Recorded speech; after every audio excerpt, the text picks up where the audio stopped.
वृत्तों के संबंधित क्षेत्रफल में एक्सरसाइज 12.2 का क्वेश्चन नंबर 2 आपके सामने दिख रहा है।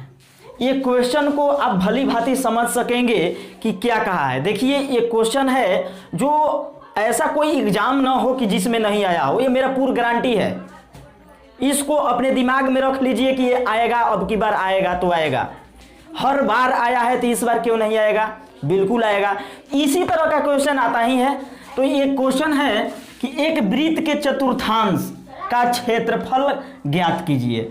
चतुर्थांश का क्षेत्रफल जिसकी परिधि 22 सेंटीमीटर है। इस क्वेश्चन में कितने भुलवाया है कि ये क्वेश्चन का परिधि दे दिया और परिधि देने के बाद में कहा कि इसको वृत्त के चतुर्थांश निकालिए, क्वाड्रांट का क्षेत्रफल निकालिए। चतुर्थांश बहुत कंफ्यूज है। ये भाई वृत्त है, वृत्त का परिधि दिया है। देखिए ये वृत्त है ना, तो इसके ये लंबाई दिया है। जितने आपको गोला दिख रहा है इसकी लंबाई को परिधि बोलते हैं। ये परिधि है, क्या है, ये परिधि है। और इस परिधि की पूरी लंबाई 22 सेंटीमीटर है ना, 22 सेंटीमीटर है। और ज्ञात करना है चतुर्थांश।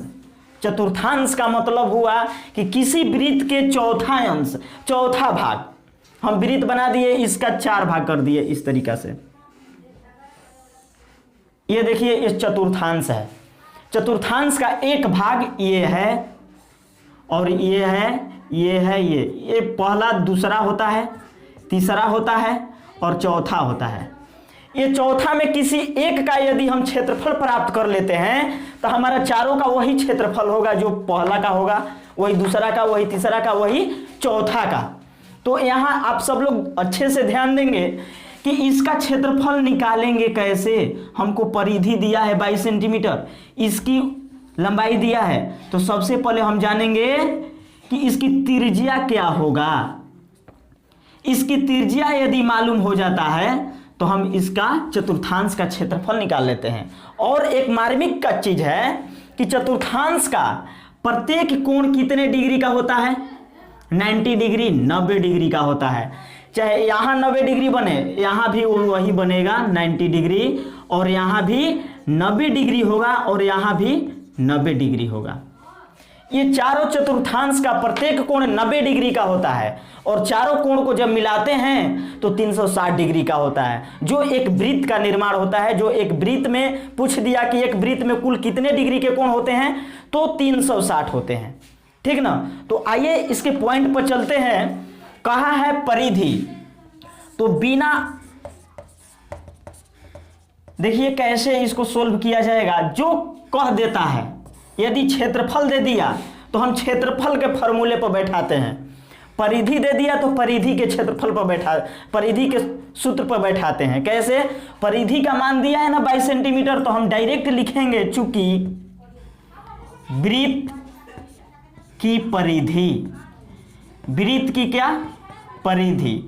तो आप सबको पता होगा कि वृत्त की परिधि होता क्या है। तो वृत्त के परिधि होता है 2πr होता है। यहाँ आपको 2πr दिख रहा है और दिया है परिधि। तो देखिए परिधि का मान जो है ना, इस परिधि के नीचे बैठा देते हैं ऐसे, जहां लिखा है यहां बैठा देते हैं। और इसके बाद बराबर का चिन्ह देकर 2π का जो मान होता है क्या होता है, तो 22/7 होता है। अभी तो हमको त्रिज्या निकालना है, इस r का वैल्यू निकालना है। तो जिसका निकालना होता है उसको ज्यों का त्यों इस तरीका से छोड़ देते हैं। आ गया समझ में। देखिए परिधि का जो मान 22 था, 22 रख दिया गया, 2 है 2 रखा गया, पाई और 2 के बीच में मल्टीप्लाई गुणा का चिन्ह है, और r और पाई के बीच में गुणा का चिन्ह है। इसको गुणा से दर्शाया गया, और पाई का वैल्यू 22/7 इंटू r निकालना है, तो r। आ गया समझ में। कोई दिक्कत है तो चलिए इसको आगे चलते हैं। अब इसको पक्षांतर करके जिसका मान निकालना रहता है, चाहे r का मान हो कोई किसी चीज का, यहाँ आपके सामने r का मान निकालना है, तो इसके साथ जितने भी संख्याएं हैं, ये जितने भी हैं, इसको बारी बारी से इधर ला देते हैं, इस 22 की तरफ ला देते हैं। कैसे, तो देखिए जो गुणा में है तो जो बटा में रहता है वो इधर आएगा तो 22 से गुणा कर देगा। जैसे 7 है ना, 7 को इधर लाइए तो इससे गुणा करेगा। 2 और 22 जो है ये गुणा में है, इसके बटा में 1 छिपा है, ये 2 नीचे नहीं है ऊपर में है, इसलिए ये बटा में ही हो जाएगा, 2 गुणे 22 हो जाएगा। और बराबर इधर क्या बच गया, आर। देखिए आपका आर का वैल्यू जो है प्राप्त हो रहा है। कैसे, तो यहाँ 22 और 22 दोनों आपस में कट गए, ऊपर नीचे है, डिवाइड देंगे तो कट जाएंगे, क्या हुआ, तो अब 7 और 2 बच गया। आर का वैल्यू हमारा क्या प्राप्त हो गया, 7/2 आपका आर का वैल्यू। कहने का मतलब कि ये जो है ये त्रिज्या है, त्रिज्या आपका 7/2 आया, ये आया 7/2। अब हम डायरेक्ट कह देते हैं चतुर्थांश। चतुर्थांश का क्षेत्रफल क्या होता है, तो देखिए चतुर्थांश का क्षेत्रफल होता है,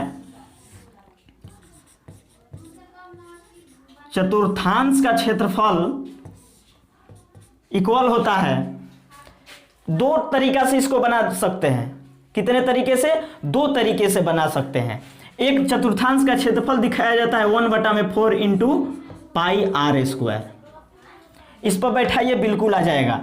तो 1/4 इंटू पाई का मान 22/7 होता है, इंटू आर का मान 7 अब बटा में 2। जब स्क्वायर है तो समझिए कि उसको 2 बार आपस में क्या कर देंगे, गुणा कर देंगे। अब इसको कटाइए, देखिए कट रहा है कैसे, तो कट जाएगा 2 से ये कट जाएगा 11 बार में।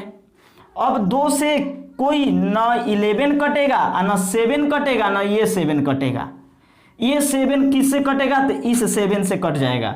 अब बचा क्या आपके पास, तो 11 गुणे 7 बचा, और इसके बटे में 4 गुणे 2 बचा। आ गया समझ में, तो ये आपका 11 7 77, अब बटे में 4 दूनी 8। ये वर्ग सेंटीमीटर आपका क्या हुआ, आंसर हुआ, ये क्षेत्रफल हुआ। यही चतुर्थांश का क्षेत्रफल है। आ गया समझ में, तो इसी तरह चतुर्थांश का क्षेत्रफल निकलेगा। और ये आपके एग्जाम में भी आई है,